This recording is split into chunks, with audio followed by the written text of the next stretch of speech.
আমি ধরেন যে একটা ছেলের সাথে যাই হোক ভুলের কারণে একটা কাজ করছি, করার পরে পরে কিছুদিন পরে 4-5 মাস যাওয়ার পরে ভুলের কারণে ওটা করার পরে পরে ভুল বুঝে পাচ্ছি। যাই হোক আমি কোনো কিছু করে আমাকে হয়তো কোনো কিছু ইয়ে করছিল, বুঝতে পারিনি। পরে ভুল বুঝতে পারি আমি আমার স্বামী সংসার ফিরে আসছি। আসার পরে ধরেন যে আমার যা নিয়ম করার সেটা ধরেন যে করবে চাষি গ্রামের মানুষ বলছিল। তো বলার পরে আমার স্বামী সেটাই মাইনে নিয়েছিল যে তোমরা যেটা যেটা করবে সেটা সেটাই মাইনে নেব। তো মাইনে নেওয়ার পর আমার বাবাকে ডাকছিল যে তার বাবা এসে এটা মিট করে দেওয়া লাগবে, 10-এর কাছে ভুল শিখে করা লাগবে। পরে আমার বাবা এসে গ্রামের মানুষকে ডাকছে, গ্রামের মানুষের ভুল শিখে চাইছে যে আমার বেটি আমি ভুল শিখে চাইলাম আপনাদের কাছে, আপনারা ক্ষমা করে দিয়ে আমার বেটিকে আপনারা গ্রামে নিয়ে যাই হোক ইয়ে করে দেন, মীমাংসা করে দেন। পরে আমার বাবার সাথে গেলে কথাবার্তা হলে পারে পরের দিন সকালবেলায় ধরেন যে ওরা এসে বলেছে না এটা মানি না, আমরা এটা মানি না, তো অন্য কিছু করা লাগবে। কাছে কী করা লাগবে? কাছে মাথা নাড়ে করা লাগবে, মাথা নাড়ে না করলে পারে আমরা মেনে নিব না। তো তখন হলো আমরা ভাবলাম যে মাথা নাড়ে করা লাগবে। তো মাথা নাড়ে করা লাগবে কে কে কইছে, ওই ধরেন যে আপনি সুশান্ত, শিরিষ, তারপর পানজিৎ, তারপর আপনার হলো যে শয়ন কৃষ্ণ, এগুলো ধরেন যে বলছি যে মাথা নাড়ে করলে না নিলে আমরা সমাজে মেনে নিব না। তো করার পরে ওই রকমই থাকলো। পরে আমরা ধরেন যে ওই রকমই থাকলাম, আমরা এক ঘর করে ছিল, পূজার চান্দা ঠান্দা নিল, নিয়ে সেগুলো ফির ঘুরে দিল, দেওয়ার পরে এক ঘরে করছিলাম, আমরা এক ঘরে করে থাকলাম। থাকার পরে ওই ধরেন যে সংসার করে খাওয়া আমানতেই তারপরে কেসাল হওয়ার পরে আমার স্বামীর বাড়ি আমি বাবার বাড়ি যাই।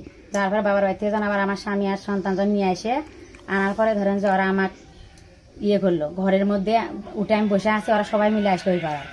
এসে ধরেন যে ছেলে মানুষ মেয়ে মানুষ সবাই আসে, আপনি ঘরের দরজা ভাঙলো, গেট ভাঙলো, ভাঙে তারপরে আমি ধরেন যে দৌড়ে ওই দিকে দৌড় মারছি, পাড়ার ওর থেকে ধরে নিয়ে এসে রাস্তার উপর ফেলেতে আমাকে সেই মার দিছে।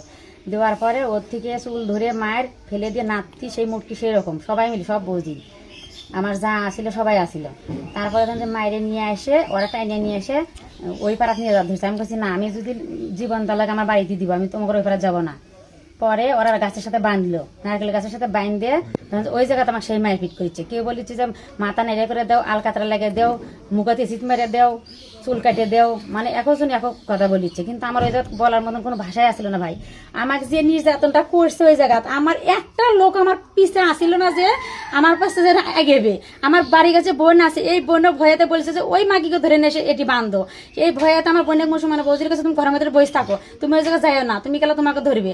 আমার মায়ের বাড়ির বোন ধরেন যে আমাকে অত নির্যাতন করছে, তা আমি আগে যার পারিনি কে যে আমার বোনের কাছে নির্যাতন করছে। আমি এত অসহায় ছিলাম যে আমার ছেলেদেরও বাড়িতে ছিল না, আমার স্বামী বাড়িতে ছিল না, ওরা আমাকে একলা পায়ে এরকম নির্যাতন করছে। কিন্তু ওরা যদি ওই টাইমে আসলে আমার গায়ে যদি কাটিয়ে লবণ লেগে দিলেন নি, আমার করার কিছু আসছিল না। মানে এরকম পর্যায়ে ওরা নিয়ে গেছিল, আমি একটা কথা বলে পারিনি, ওরা যা বলেছে আমি তাই করেছি। আর এত খারাপ ভাষাগুলো করছে। তারপর আপনার প্রশাসনে সংবাদ দিকে আসলে, আসার পর ওই কথা শুনে ওরা ছেড়ে দিয়েছে আমাকে।